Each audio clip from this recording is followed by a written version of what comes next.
Hello mga Kamilings TV Farm, this is Millie po. Kamusta po sila? Tayo po ay nasa balkonahe at tayo po ay magtatanim at ang hangin po, grabe.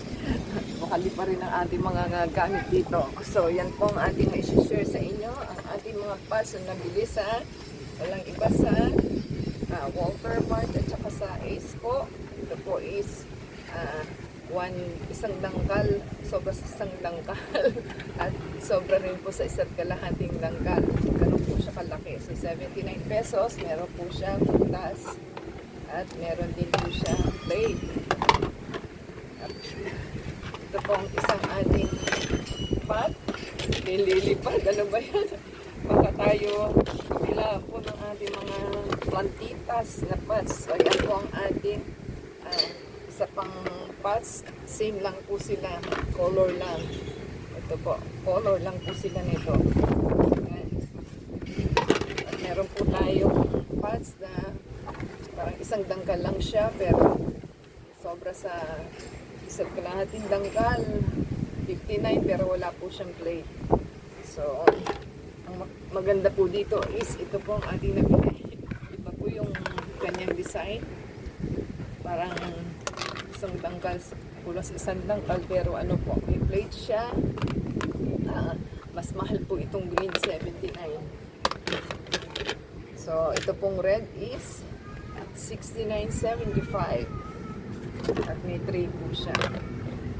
So ito po pala yung ating tawag na pang dilig.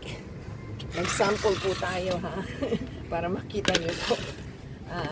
Kahit ano pong pet bottle pwede. Meron din pong pet bottle ng Sprite. Ito rin po yung ating juice. Pwede din siya. Yan. Puros juice ang nai-ano natin. At nagtabi po tayo ng ating mga bote. May power ano po tayo. Pocari. Meron din po tayo ng oyster sauce na pinaglagyan. At meron din po tayo na honey na bottle.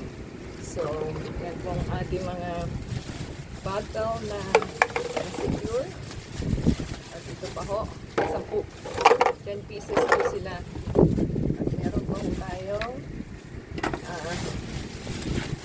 yan, yung honey na ating bottle. At the same time, yan po yung sinasabi ko sa inyo na pang oyster bottle. Yan.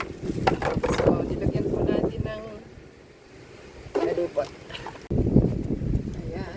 Ayan. Ito na po yung sinasabi ko sa inyo na ating pang dilig. Ito po yung paso na may halaman. So, kasampulan lang po natin. Yan po yung tulo ng ating tulo. Yan po ang tulo. Yan po ang tulo ng ating mga pet bottles. Tapos ang gagawin nyo lang po is tusok nyo lang po siya sa inyong plants at pusa na po siya magpa-plant.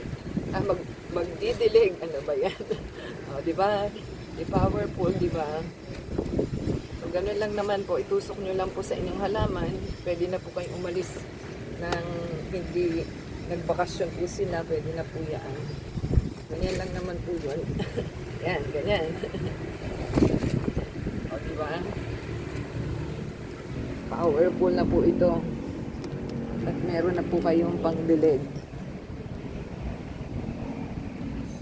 So, ayan po ang ating, ang ating pots at ipagpapatuloy po natin ang ating soil para po maubos na siya.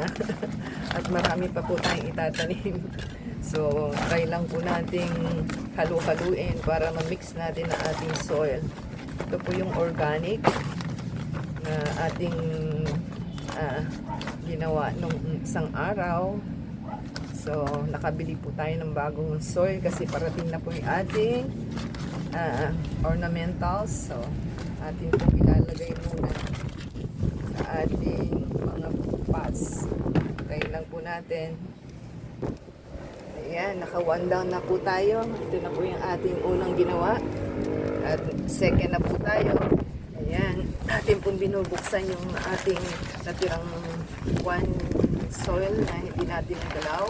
So, ayan na po at ating sasalin na sa ating second pot. Ayan. Ito na po ang ating second pot. At hintayin lang po natin. Ayan na po ang ating second soil na nagawa. Parang wala na, ubos na, hindi pa tayo nakakaan ng 4 na 5 pots. Ito na po yung pang third pots natin at ating lagyan. Ayan na po ang ating pangatlo. At ito na po ang ating pang-4. At ating pong tapusin na. Yan, tapos na po yung pang-4. At tayo po yung nasa pang-5 na. Ito na po ang huli. Tayin po natin. Ayan. Tinapos po tayo ng soil sa ating pang-5. So, dapat to, may ganun pa siya. So, kulang pa ho. Kailangan bumili pa. Hintayin lang po natin at tayo ay standby lang din. Kung nakarating ka po sa ating finale, yan po, give us a thumbs up, comment down below po, at subscribe and give us a thumbs up po. Comment down below and support us from beginning to end sa ating video, and support us ang Facebook, Twitter, TikTok, and Instagram. Until next time po, God bless everyone.